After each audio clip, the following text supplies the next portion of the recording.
Hello, thank you, and welcome for attending today. DICO is pleased to facilitate presentation of the webinar entitled Leveraging ERM to Meet Regulatory Requirements and Create Business Value. I'm your host, Brigitte Elie. This session will cover bylaw number 5 for ERM, the strategic business value for ERM, and outline the various components of an ERM program. Our presenters today are Susan Hwang and Flora Do. Susan is an associate partner in Deloitte's Enterprise Risk Practice and national leader of Deloitte's ERM solution offering. And her colleague, Flora, is a senior manager in Deloitte's Enterprise Risk Practice. We'll begin in a few moments with introductory remarks from Andy Perfauer, our CEO. Before we begin today's presentation, I want to mention some technical notes. Some of you have heard these notes many times before, but we have some new participants with us today, so I do need to go over them. Your phones will be muted for the entire session so that you can hear the speakers clearly. There will be a question and answer period or two during the presentation.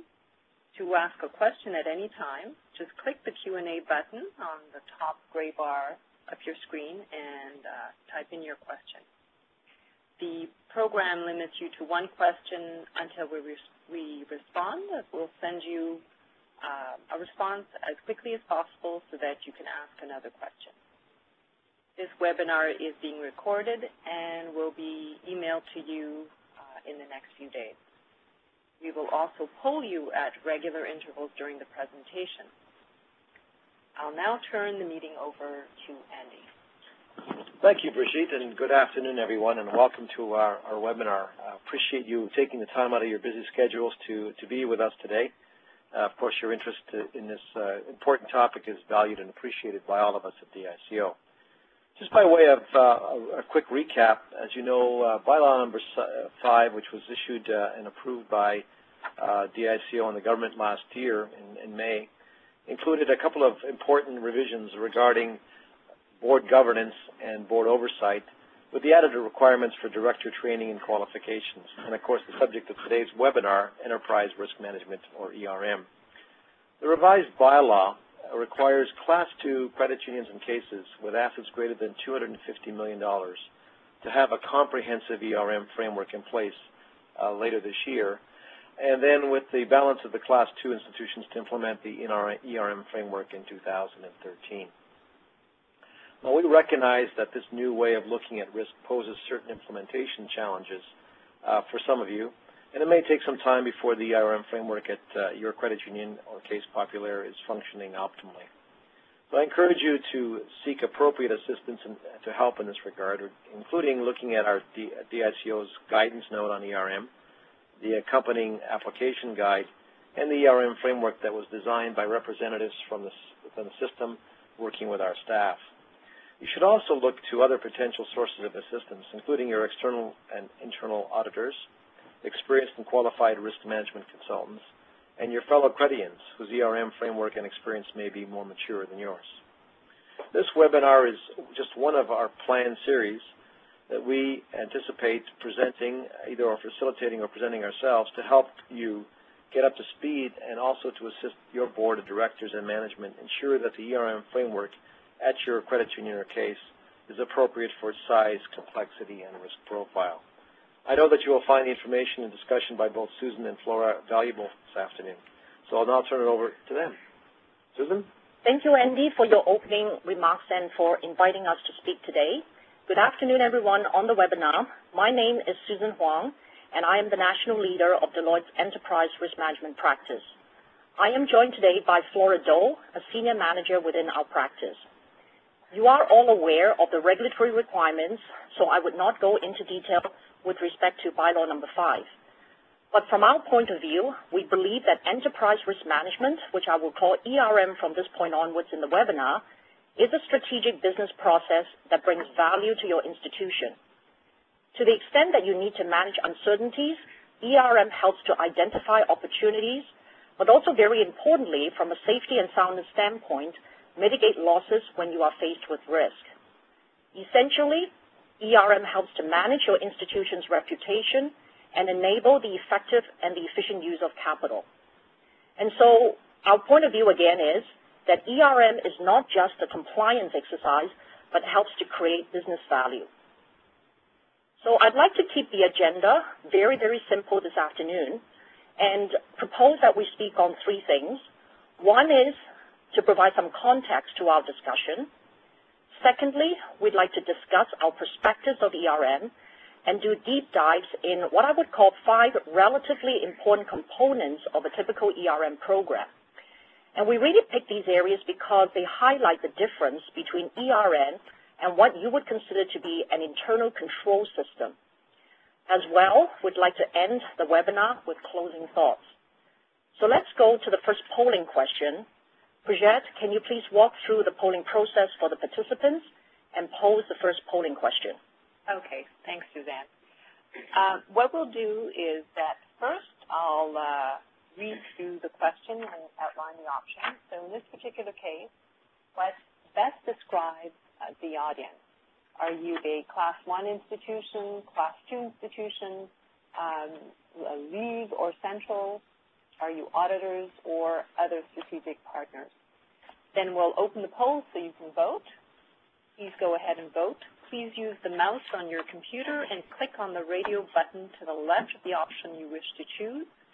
You will be provided with a brief time to record your answer.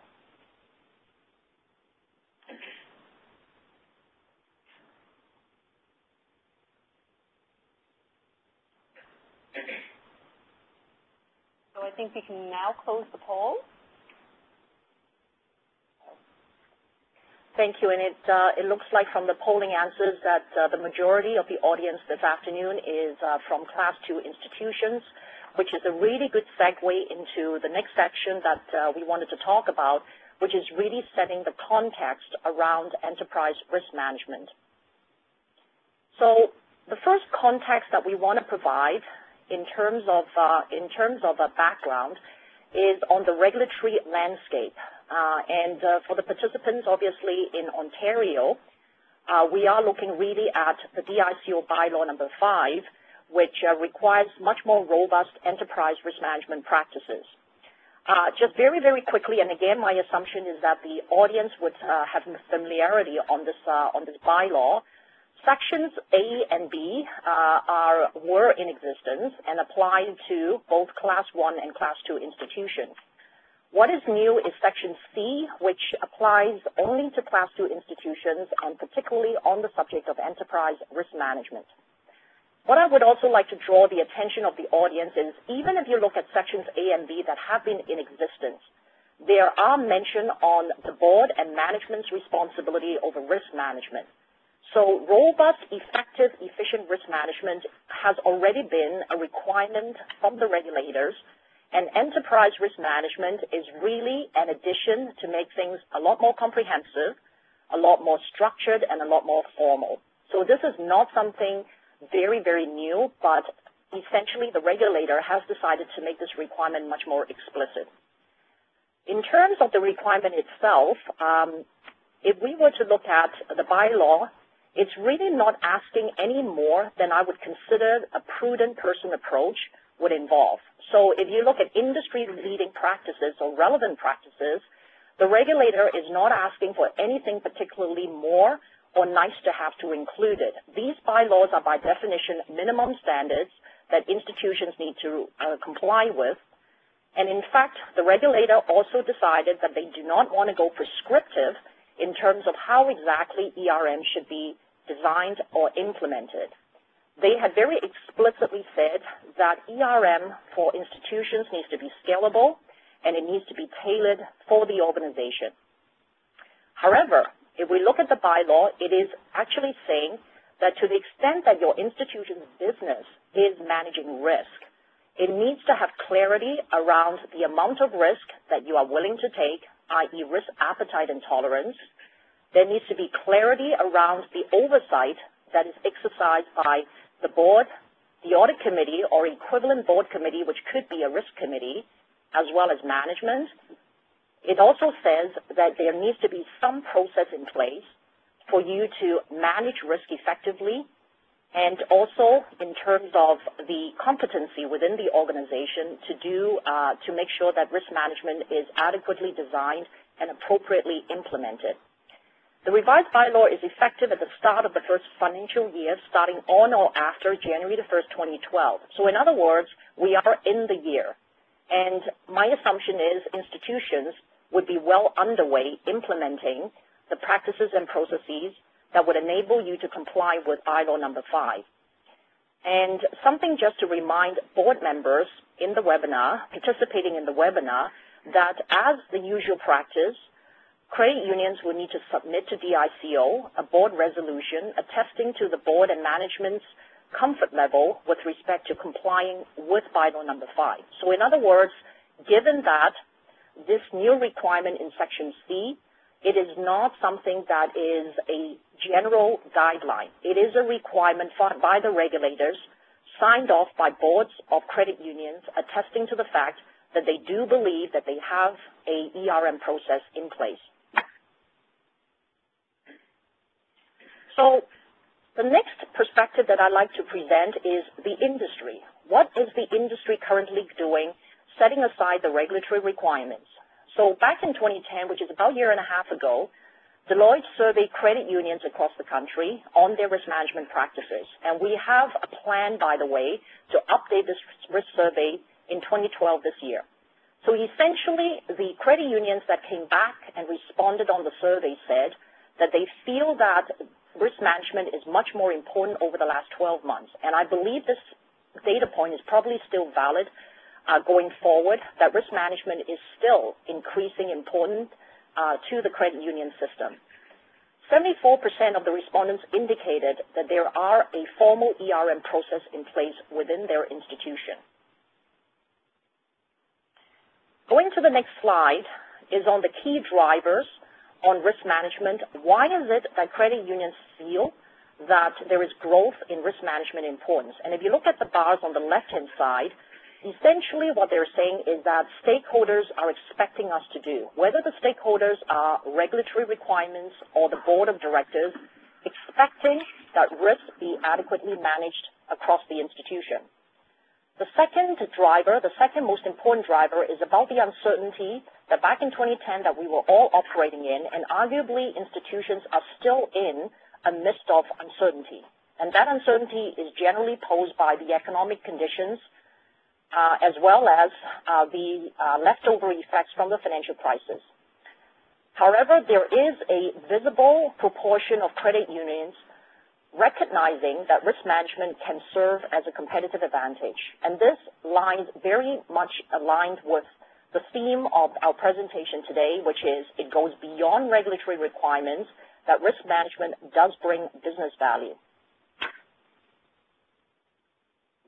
So now I'd like to turn it over to Flora to talk about the third and the last perspective before we delve into the deep dives, and this is around what do we mean by enterprise risk management. Great. Thank you, Susan, for providing us with some insights on where the industry is regarding risk management practices. As described here, ERM and risk is not about a single point estimate. Time frame is a key factor when evaluating risk. And as Susan alluded to, the value here is how do we drive business value out of ERM? We need to remember that risk management is not just about identifying and managing threats and potential risks, but also recognizing there's an upside in addition to the downside. Moving on to the next slide, in terms of ERM covering risk at different levels. Now, to provide an example of what we've seen some institutions do, we've seen some have used what they call a risk universe to identify all risks to their organization, which provides a common risk language, which can help facilitate risk activities across these different sections you see, as well as facilitating discussions across various groups in the institution.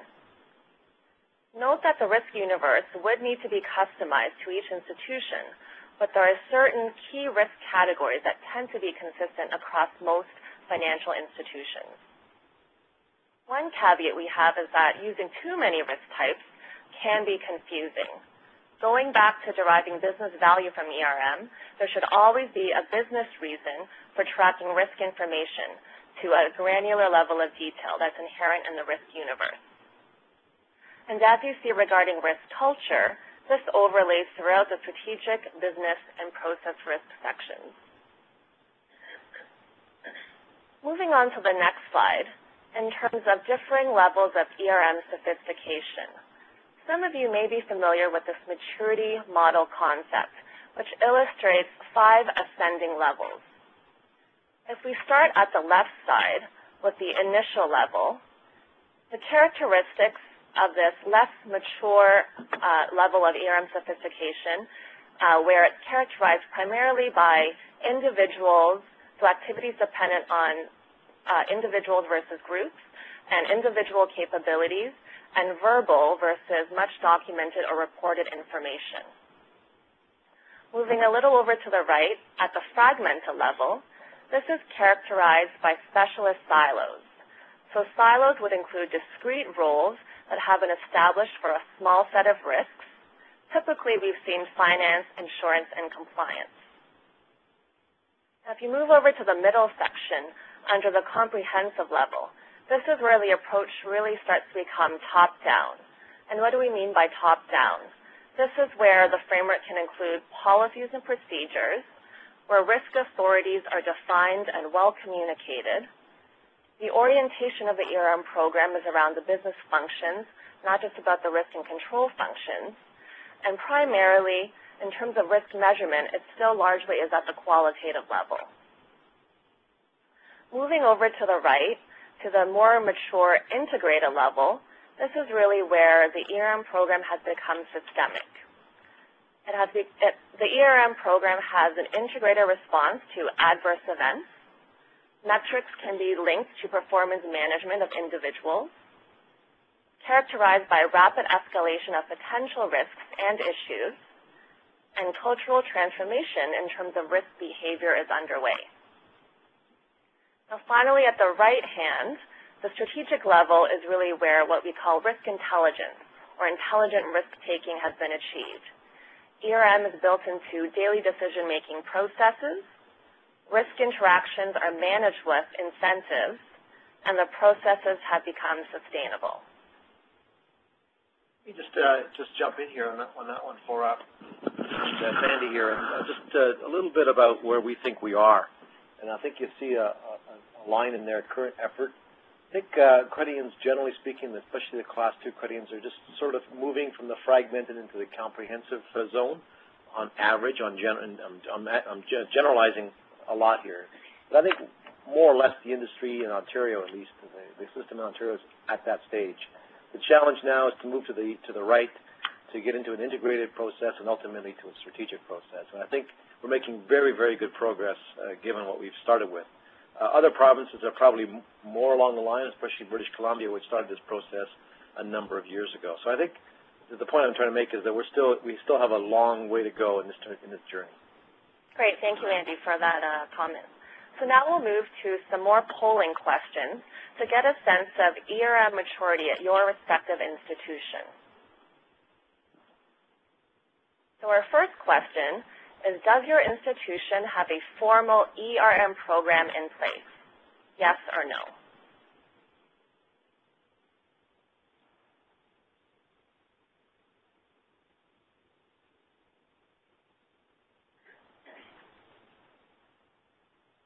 So as the results come in, it appears to be a fairly even split between some institutions. About half do have a formal ERM program and about half do not. Great. Moving on to the next polling question. For those institutions that do have a formal ERM program in place, what would you consider the level of sophistication of your ERM program? And there are 5 options. Are you at the initial level we described, fragmented, comprehensive, integrated, or strategic?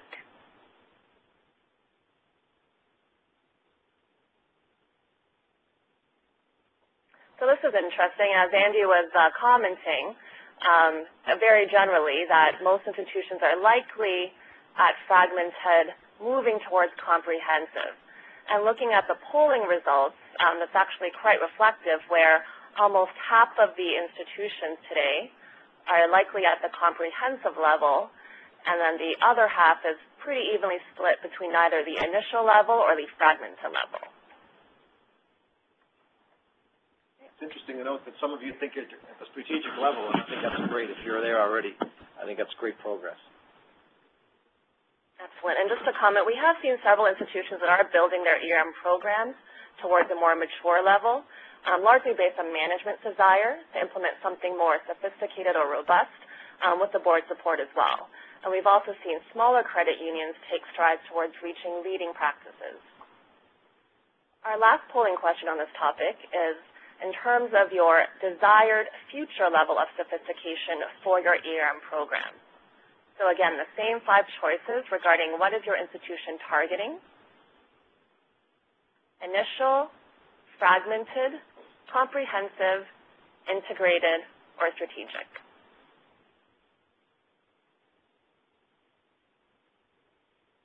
A very interesting results, and probably no great surprise that more than half of our institutions are targeting the highest maturity level at strategic, and then the other half is pretty evenly split between comprehensive and integrated.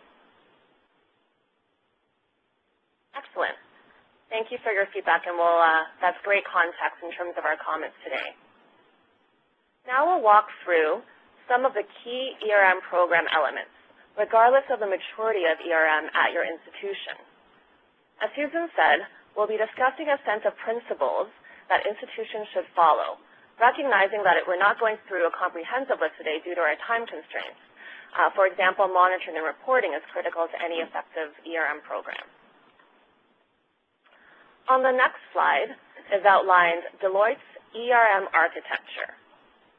As outlined on the previous slide, where we walked through different levels of ERM sophistication, the extent to which the key ERM program elements within our ERM architecture are developed and implemented dependent on the size, complexity, and specific needs of your institution.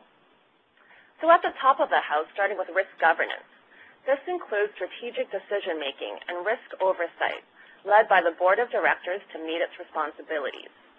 Now, one of the key elements that many stakeholders are asking about is risk appetite, which Susan will dive into later in our session. We define risk appetite as the nature and level of risk an organization is willing to take.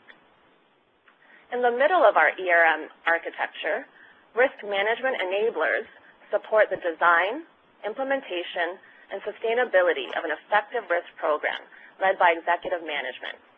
For example, risk management framework and methodology enables consistency in risk management approaches across the institution. Finally, at the bottom of our ERM architecture, risk management processes include the ongoing identification, measurement, and assessment of risk, as well as the response and escalation of monitoring activities led by both business units and supporting functions.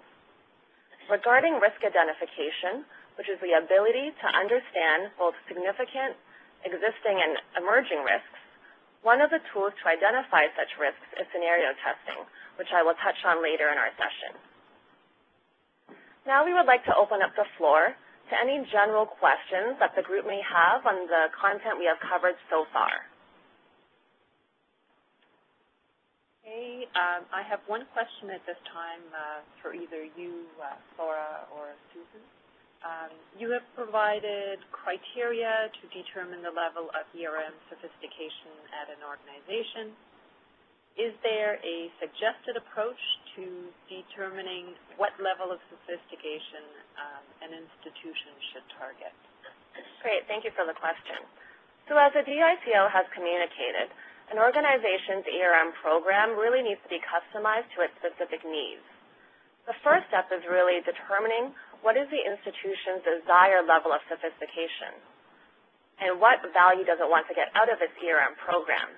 For example, if management's main goal is just to reinforce an existing strong risk culture, it may not need as sophisticated a program as another institution that wants to use risk-based capital, for example, and would need more capital-driven risk measurement processes. We don't appear to have any other questions at this time, so great. I'd like to go ahead. Thank you. So moving on to risk governance in terms of being one of the first critical steps of an ERM program. You'll see at the top of the structure where the boards of directors have responsibility from a regulatory, legal, fiduciary, and stakeholder perspective to oversee the risk management activities of the institution. Below that, at the executive management level, this is typically where an ERM champion can help set the tone at the top to help clarify the expectations of risk management of both directors and the executive management group. Below the executive management team resides a key group to implement and support the ERM program, also known as the 3 lines of defense. The business in the middle of this row is the first line of defense. Since they take risk in their daily activities, they are also the first line in managing and monitoring their risks. To the left is the ERM, or risk management function, who support the directors and senior management in enabling risk management by providing policy, standards, coaching, analysis, and reporting. These enablers can provide long-term benefits, including greater transparency across the organization, greater cross-enterprise collaboration, efficiency, and ultimately greater business value. Finally, to the right is the assurance or internal audit function, whose role is to provide an independent assessment of the institution's ERM framework and its risk management activities. Now, regarding silos between functional groups in an institution, naturally silos can be created with this kind of division of roles and responsibilities. However, regular communication forums and sharing of information between these various groups regarding the status of risks, identification of emerging risks and potential issues is important, as each group can bring a different perspective to how the institution can effectively address and mitigate these risks and issues. So some suggestions on the next slide for implementing risk governance. Regarding clear definition of roles and responsibilities and appropriate segregation of duties, we have observed that clear delineation and communication of the role of the 3 lines of defense in risk management really helps clarify what each group should or should not be doing. For example, where the business may not understand the difference between their ERM group and the internal audit function, it is important to clarify the role of the ERM group is to provide subject matter support and tools to help the business in proactively managing and monitoring their risks, versus a function of internal audit, which is to independently review the ERM program and practices. Formally documenting the different roles and responsibilities and reinforcing this with continuous communication and training can help enable a clear understanding of each group's respective role. So now we'll move to another polling question regarding risk governance structure in your institutions and how they are mainly communicated. So there are 5 options here to the question. So in terms of communication, we know there are various forms, but what is the main form of communication in your organization? Is it defined in risk policies, included in formal risk training? Is it formally communicated by management and or the board? Risk governance has not been established, or risk governance is not formally communicated.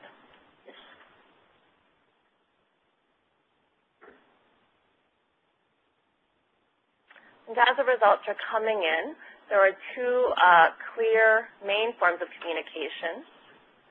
The top one being defined in risk policies. And then the second most common form is formally communicated by management and the board. And this is consistent with what we've seen in many institutions. And the main form of communication is really dependent on the culture of the institution, of what really works best and resonates with people. Regarding the 3 lines of defense model that we have described, typically we have not seen this model explicitly defined in most organizations' policies. We've also seen in many institutions that the risk and audit functions can be combined in one group, or where risk management may sit within the finance group reporting to the CFO, particularly in smaller institutions where there are more resource constraints. Great, thank you. So now Susan will take a closer look at one of the hot topics we have seen on both board and management agendas, risk appetite. Thank you, Flora. The deep dives that we are proposing to present to you today are the relatively important components of an ERM program. And obviously, what Flora indicated earlier with respect to accountability and roles and responsibilities is one of the initial steps with respect to ERM, clarifying what people are supposed to do within the institution. The other building block, which we found is pretty important as to set the context for risk management, is really on the topic of risk appetite. This is a very emerging topic because to the extent, again, that your institution is taking risk, it will really be helpful to the entire organization to be aware of how much risk and what is the nature of the risk that your institution is willing to take in pursuit of value. And one piece that we had added onto our working definition is a very important piece which has to do with not only pursuing value, but also achieving your strategic intent. And what we mean by the last piece is really, as a credit union, you may have different purposes of existence, your value proposition to your stakeholders or your members. And most of them would rely on one of the two different options. Some credit unions believe that their value proposition is to achieve competitive or sustainable or stable financial results. So they are very commercial focused and they are very financially driven. Other institutions might believe that the reason why we were formed, and we should stay true and honest to that reason, is really to serve the membership. And you may define several different ways that you like to serve the membership. It could be through the experience that the members have dealing with you, or it could be serving their needs and to remain relevant to the members' needs and wants. However you define your strategic intent, we believe that risk appetite, when it's being formulated, needs to consider that overall longer-term value proposition that you are trying to achieve as an institution. But from a day-to-day perspective, it is really important to achieve and articulate risk appetite because it sets the boundaries for the rest of the organization in terms of decision-making and in terms of risk-taking. It gives that clarity to your managers and your staff to say what is it that they can get involved in and what it is the decision of which they need to escalate.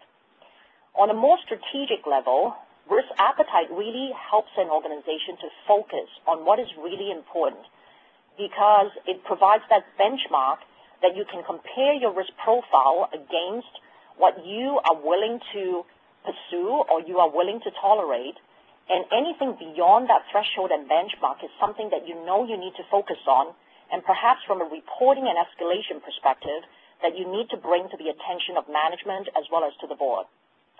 It also helps you to prioritize your resources, the very scarce capital that you have, as well as resources that will be deployed to mitigate risk exposures to the extent that they are beyond your risk appetite.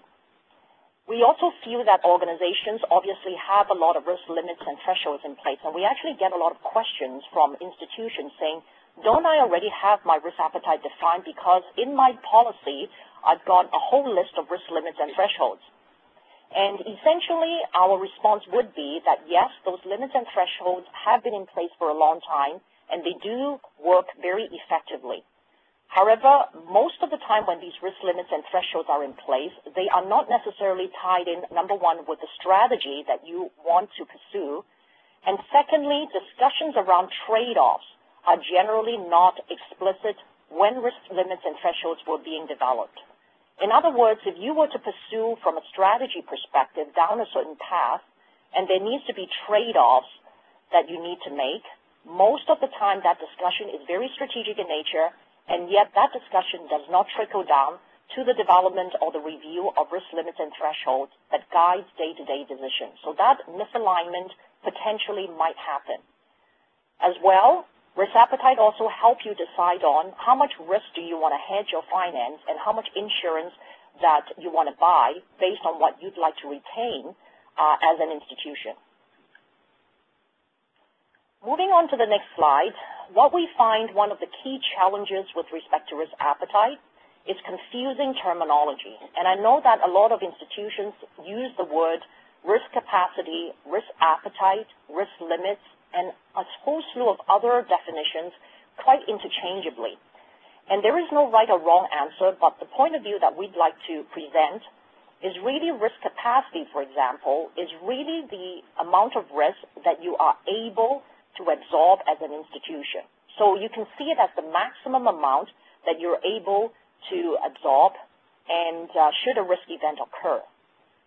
Risk appetite, as we mentioned earlier, is the nature and the amount of risk that you are willing to accept. In other words, risk appetite should be set within risk capacity. And one of the major disconnects that we find dealing or speaking with institutions is the fact that when risk appetite were being set, there was no explicit link with risk capacity. So there is no comfort necessarily that the risk appetite that is being set is within the institution's ability to absorb losses, for example. Stemming from risk appetite is the concept that we use, which are risk tolerances, which could be in the form of limits if they are for financial risk, such as credit market risk and liquidity risk, or it could be in the form of thresholds, which are not as quantifiable, such as strategic risk, operational risk, reputation risk, etc. And risk tolerances are the tactical limits and thresholds that institutions need to have in place to guide their day-to-day operations. For example, counterparty limits, etc., liquidity, investment ratios that they want to maintain, etc. So we do not get into the view that risk thresholds are equivalent to risk appetite. So the fact that you have risk limits and thresholds in place within policies do not necessarily represent you've got a strategic view of the amount of risk that you're willing to take that would guide decision-making, but more importantly, to guide strategy setting. May I just, before you leave, sure, Andy. Andy again, this is a very interesting slide because I think, as you said earlier, boards, in our sort of experience, have had some challenges with trying to make these definitions work for them. So just to keep it simple, if a credit union has X number of dollars of capital, which is their sort of risk capacity, one would say that the risk appetite of the institution should be obviously lower, a smaller number or smaller exposure than the total capital that's available to the credit union. But clearly within that, the board and management have to have discussion around what the comfort level is. So in other words, how much do you want to put at risk at any point in time? Then within that, of course, then you have to look at your utilized risk appetite, as you call it here, or basically your limits, on your loans, on your various other risks that you're looking at. And then within that, you have to think about, okay, do we really want to go that far? Do we, And so one of the challenges I've heard from boards and management is, well, how do we know how much we have?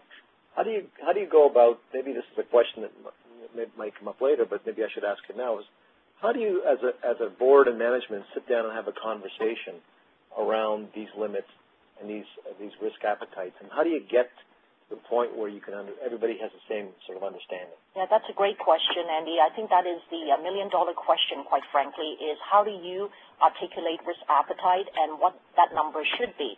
So one of the suggestions that we have is really the next slide.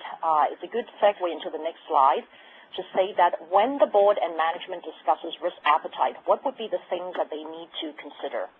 And we put forward a framework that we've used on a lot of different occasions, and it proved to be quite effective in a conversation at the board level as well as at the executive management level to consider 4 things while articulating risk appetite. One is the governing objective that I mentioned earlier, and we have seen a lot of institutions going down the path of setting very high risk appetite when in fact their value proposition to the members is not around financial results necessarily. We also are suggesting from a risk capacity and constraint standpoint that there needs to be some clarity around that, and it speaks to one of the points that might address your question, Andy, to say that risk capacity is something that institution needs to be more objectively compile that information on. And what we mean by risk capacity is capital, as you rightly pointed out, as well as the ability to get additional capital.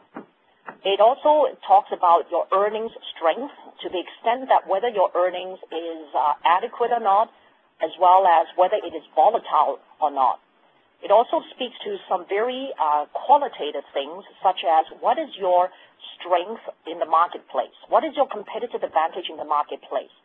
Because if your members have confidence in you and you have a very strong reputation, you can afford to make mistakes. Not to say that you will make mistakes, but because that capacity is there, you could actually use that capacity to take on risk.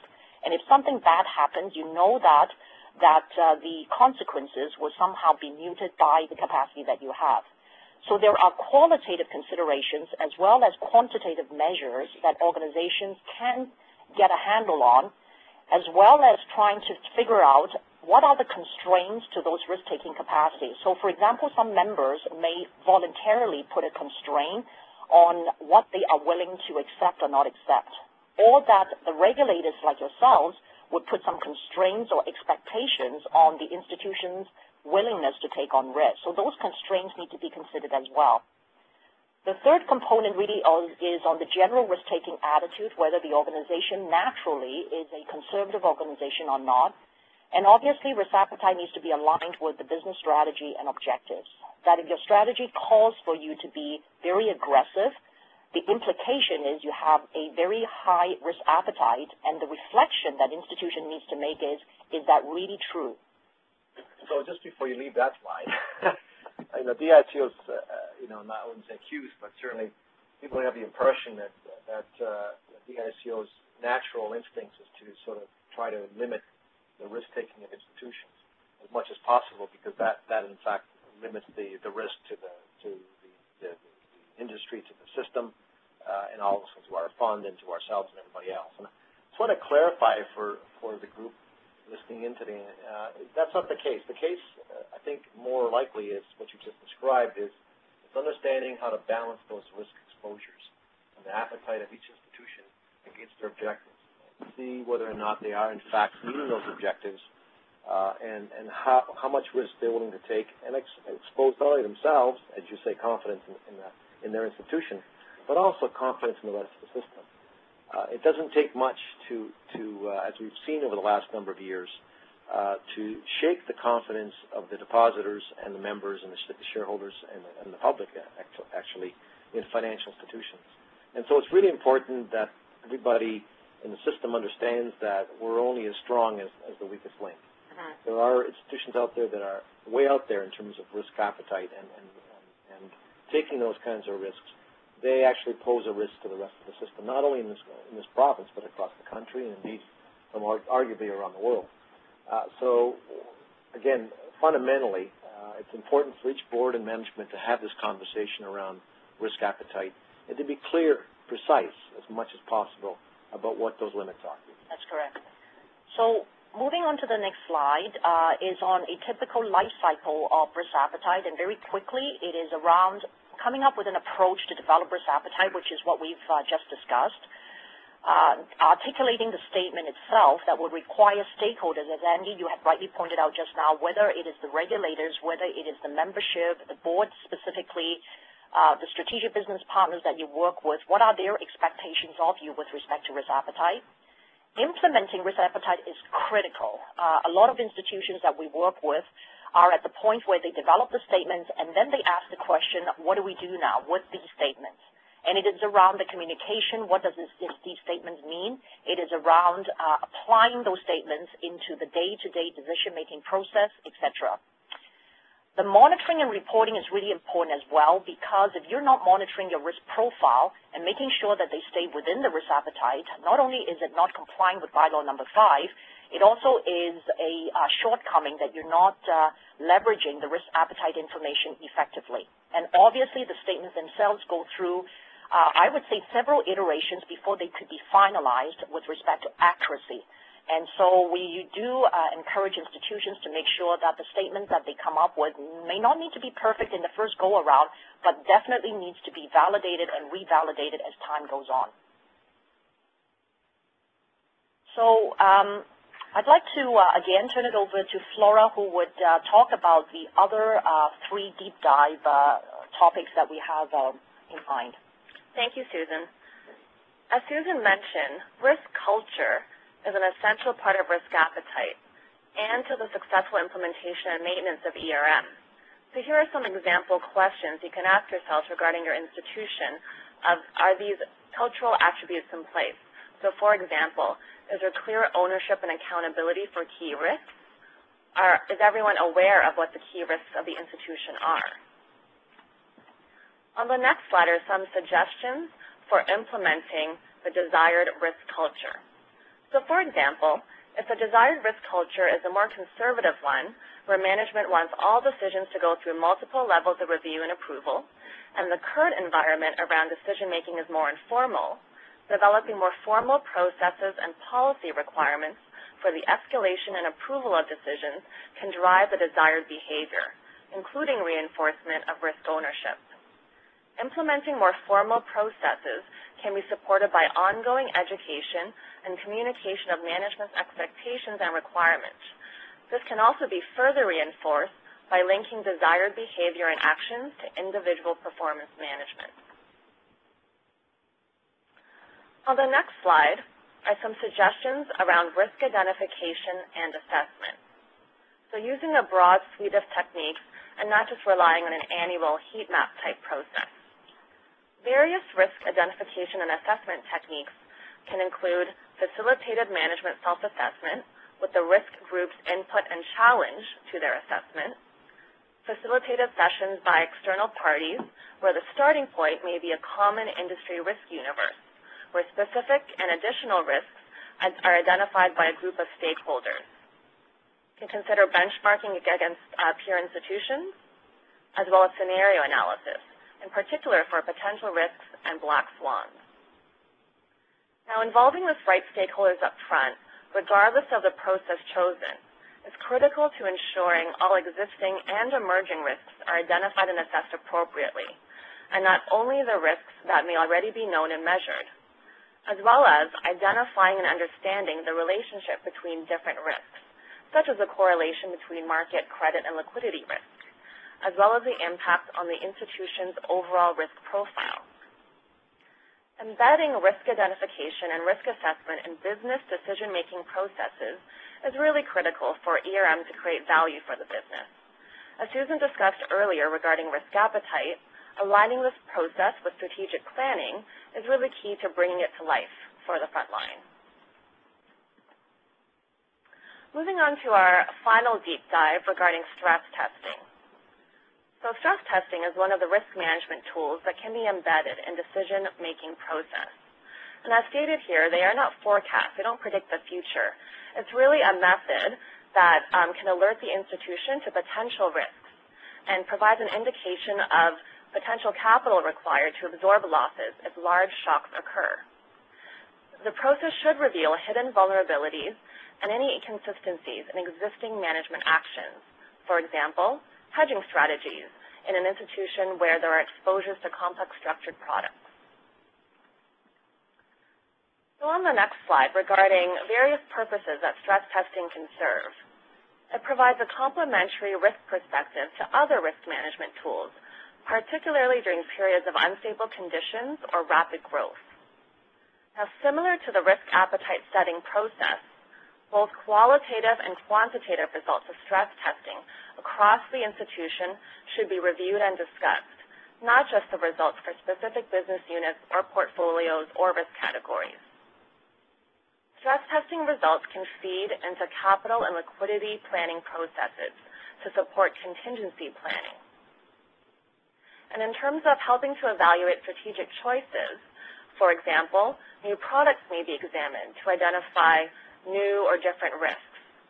Scenarios should be reviewed constantly, also to identify potential new scenarios that should be considered in longer-term business planning. So some suggestions on the next slide regarding implementing stress testing. So again, the concept here is extreme scenarios, but still plausible. Scenarios should also be broad. They should shock various parameters at once, whether externally and or internally. The process needs to be designed so that it really fosters internal debate and challenge. With human behavior, we tend to forget history, and even with the lessons of the financial crisis behind us, it tends to get lost as we think about events that we just don't believe would ever happen. So in the discussion of results and in determining and agreeing on management actions, having proper facilitation to keep an open mind of all the stakeholders involved is really important. Regarding reverse stress testing, this can serve as an early warning of extreme scenarios that would cause an institution's viability. So the process starts from a known stress test outcome, for example, insolvency, and asks what events could lead to this outcome. So for example, if an institution has exposures to complex structured credit products and they also have a hedging program, the institution can analyze the hedging strategy in the program to see if it would be sufficiently robust in a stressed marketplace where there's both a lack of liquidity as well as increased counterparty credit risk. So we'll pause there and open the floor up to any other general questions from the audience on the content that we've covered so far. Okay, we have several questions, and the first one is regarding risk appetite. Do you have any suggestions on developing risk appetite statements for financial versus non-financial risk? So, Brigitte, that's a very good question. I think that, again, we will apply the framework that we just talked about. Financial risk, let's be clear, are the ones that are much more quantifiable, and invariably for a financial institution, those would include credit risk, market risk, and liquidity risk. And for those particular financial risks, one can argue it's actually easier to come up with risk appetite because the data probably is more available than the non-financial risk, which are, for example, strategic reputation, business, illegal, etc. risk. So for the financial risk appetite, typically we know that a lot of organizations would, sophisticated ones would model historical data with a expectation to forecast what might happen in the future. So that is a purely quantitative approach in doing it. However, more and more organizations start off with what I would call an informed gut feel, based on historical information that they themselves are aware of, either as a group or as an individual. For non-financial risk, a lot of institutions now are just identifying certain scenarios that they are willing to tolerate or not willing to tolerate. For example, operational risk, they would look at the people aspect of operational risk and say what is important is retention, for example. And so they would express a risk appetite over employee retention. Or that it could be IT, or it could be security, or it could be operational losses, a number that would identify the maximum amount that they are willing to tolerate. So many different methods in terms of financial and non-financial risk appetite statements. Just to follow up on that question with one specific question, that's back to reputational risk for a moment. Have you seen any evidence or any kinds of models that are being used by other financial institutions or any other organizations that deal with how do you even on a gut feel basis measure or evaluate the tolerance for reputational risk? And so, Andy, most of the time there is no true measurement for reputation risk, other than for some institutions they actually have a third party to track their reputation through industry indices. So those are institutions will find it actually easier. The other method generally is some kind of customer satisfaction feedback, which is not as objective. Nonetheless, it is a measure for them to measure reputation risk. Those are the common ones that we normally see. Well, member satisfaction survey would serve as a useful proxy. That's correct. That's correct. So just closing off our presentation piece, we wanted to come back in full circles and talk about ERM bringing business value. And the business value is really around facilitating communication to the extent that there is a shared understanding of what risk that the institutions are talking about. And this is particularly important with respect to what we call boundary risk. For example, in a credit situation where the documentation may be missing, and technically that's an operational risk, and yet, institutions might think it is a credit risk instead. So those borderline boundary risks that relates to, particularly to institutions, to the extent that there is clarity in language, that would facilitate communication. It also obviously brings focus to the most significant risk and opportunities, and we spoke about that. It is about prioritization. formalizing risk management practices so that you can demonstrate not only to the regulators but also to your important stakeholders that you do have formal processes in place as opposed to running a business based on gut feel. Providing early warning signs is an important value for ERM, as well as strengthening accountability. That there are obviously the important piece that reinforces culture is to clarify accountability, as well as obviously one of the most important value of ERM is to be able to make more efficient use of resources and capital, which are very, very scarce. We do feel that ERM, based on how strategic it is, it supports strategy setting and business decision making. So again, the whole list of business value goes beyond just meeting regulatory requirements. And the last piece we want to talk about really is around successful ERM implementation. Important thing is really to get buy-in across the organization from top to bottom. Customize your ERM program so that it fits the business that you're in, the scale and complexity, as well as your organization culture. Developing a plan and have an end state to what you'd like to achieve within a given time frame is really important, as opposed to putting in bits and pieces along the way. Identifying strong leadership and sponsorship is really critical because it needs a lot of persistence to move ERM within an organization over a period of time. I know that a lot of institution credit unions are struggling with resources, and in fact, I would argue this is probably one of the major challenges with respect to implementing ERM within the credit union system. And it's important to make sure that not only the quantity is there, but also the knowledge and the quality of the resources are appropriate for ERM implementation. And again, integrate into the business process. It is not meant to be a separate process. It is meant to guide decision-making. And so any of the key business processes that you have, there perhaps should be a risk evaluation piece to it. And the last piece is communicate and reinforce the culture, because it is the people that you are relying on to really implement ERM over time. So with that, we'd like to close the formal part of our presentation. I wonder if there are any questions that perhaps Flora and I can address. Yes, we've received a few questions, and the first one is, you are just indicating that a different risk appetite could exist for financial and for non-financial. Isn't this really risk tolerance? You would view the appetite as a global appetite statement encompassing all risks. Mm-hmm. So that's a great question, and there is a gray area between quantifiable risk appetite, how far does it need to go down in institutions before it becomes a risk tolerance. And our perspective is that risk appetite should be both in qualitative principle-based statements as well as quantifiable measures.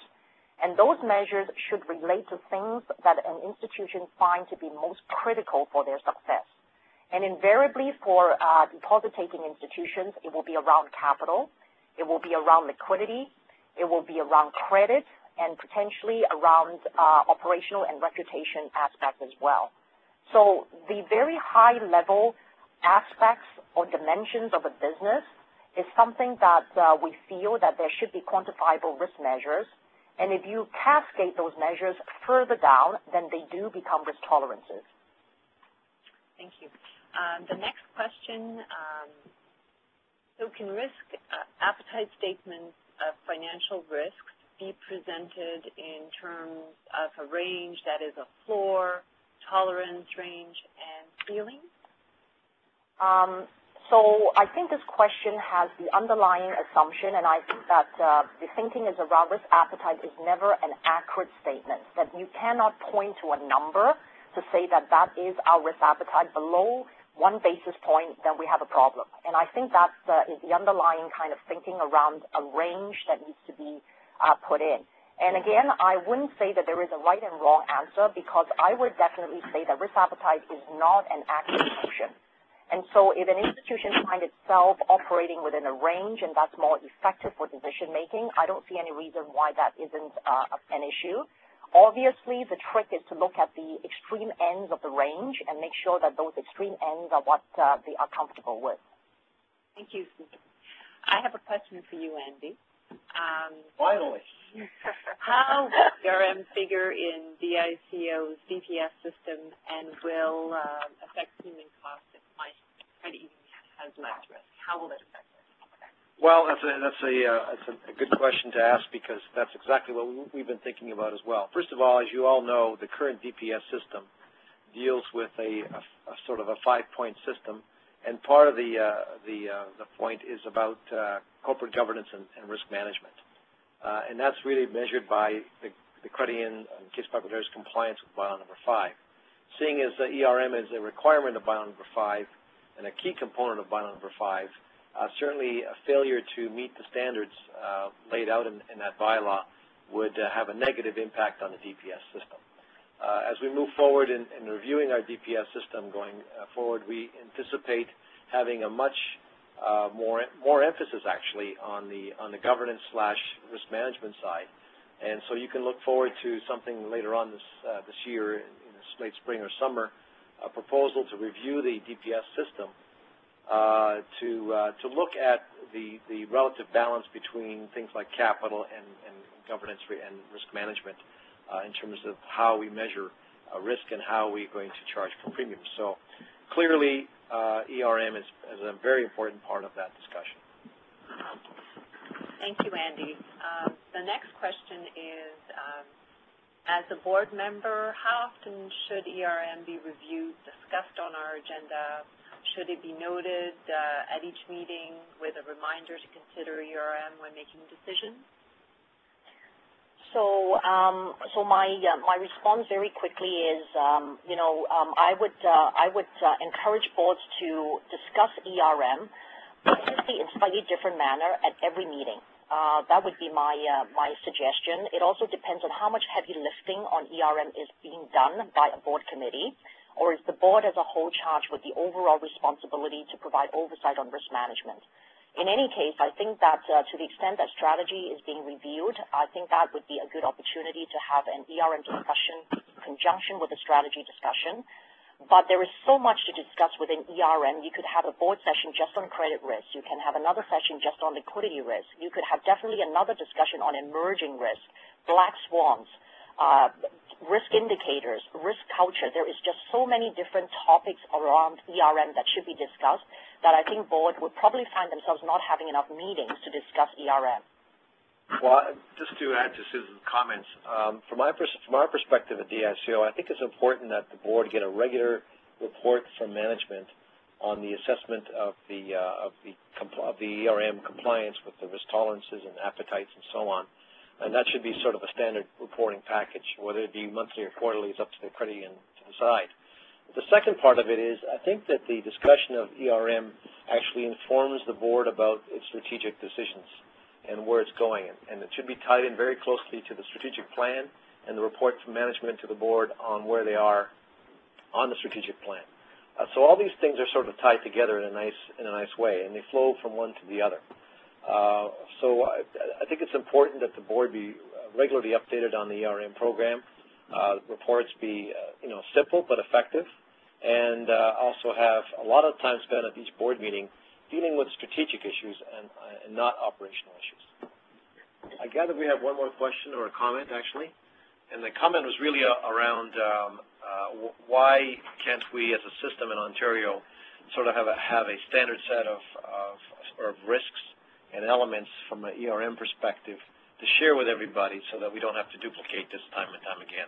And it's an excellent point. I think we'll have a look at it and see what we can do in terms of looking at our materials to see if we can pull something together that's sort of a base, at least, for which to go forward. But in our documentation that you have today, you have an application guide. You have all kinds of materials that are available on our website. So I urge you to look at that first.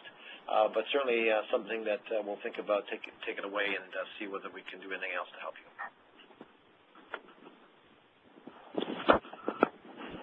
So let's wrap up. First of all, I want to thank both Susan and Flora for their presentation. As you can appreciate, they put a lot of work into this presentation, and the firm that they work with, do a great job in advising not only us but other people as well on how important ERM is and how to put that framework in place. We've often said here at DICO that the ERM is really not a destination but a journey. It's a journey that really never ends. Things change all the time. We've had an ERM process in place at DICO for probably about 15 years, and our ERM program and processes are subject to annual review by the staff, by our management team, and also by our board. In addition, our external auditors and our internal auditors conduct regular reviews to make sure that it remains appropriate and we're not missed anything large. And, you know, the whole process is adjusted on a regular and changed on a regular basis depending on what's happening around us. You know, 3, 4, 5 years ago, we had different risks than we have today, and I'm sure those risks will change. So it sounds like a lot of work, but I think it's a useful piece of work that we do. And once you get in the groove and you have this culture, I'll call it, in your organization, we believe that those benefits really outweigh the costs and the resources attached to it. So I would really encourage you all to continue your work down this path, you know, we seek your help to make sure that your ERM processes are in place and are appropriate for your size and complexity. And as pointed out by both Susan and Flora, despite being a regulatory requirement, it really is an effective process to add value to your credit union, your case populaire, and to ensure long-term success and sustainability. Because if you don't look ahead and see some of the bumps that may be and obstacles on the road, then I think you're going to have some issues going forward. So once again, on behalf of all of us at DICO, thank you for attending this webinar. We wish you best wishes for continued success, and now I'll turn it back over to Brigitte, who will conclude the festivities. Thank you, Andy. This concludes our webinar, and thank you again, Susan and Flora, for an interesting and very informative presentation. To our listeners, we will ask you to complete a survey in the next day or so. I urge you to take a few moments to complete it. Your comments and suggestions are always valued and appreciated. And so thank you for attending, and this concludes the webinar.